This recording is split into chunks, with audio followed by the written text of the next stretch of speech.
আমরা কিন্তু এইমাত্র দীঘার জগন্নাথ মন্দির থেকে বেরোলাম। সাইডে দেখতেই পাচ্ছি এখনো মন্দির আছে সাইডে। আমরা এখন এখান থেকে বেরোইনি, পুরোপুরি রাস্তায় আছি।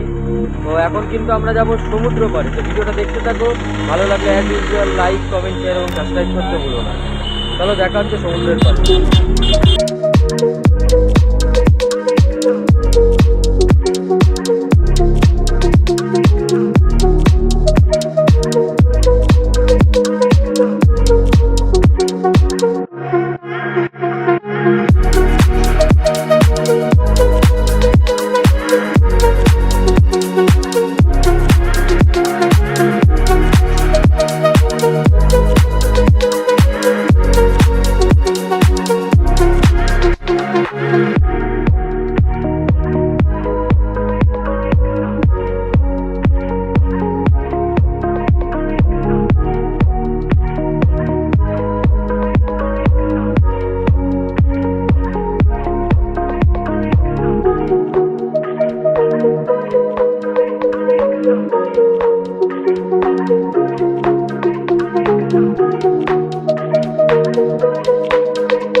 তো আজকের ভিডিওটা এত দূরই। ভিডিওটা যদি ভালো লাগে অবশ্যই লাইক, কমেন্ট, শেয়ার এবং সাবস্ক্রাইব করে পাশে থাকবেন।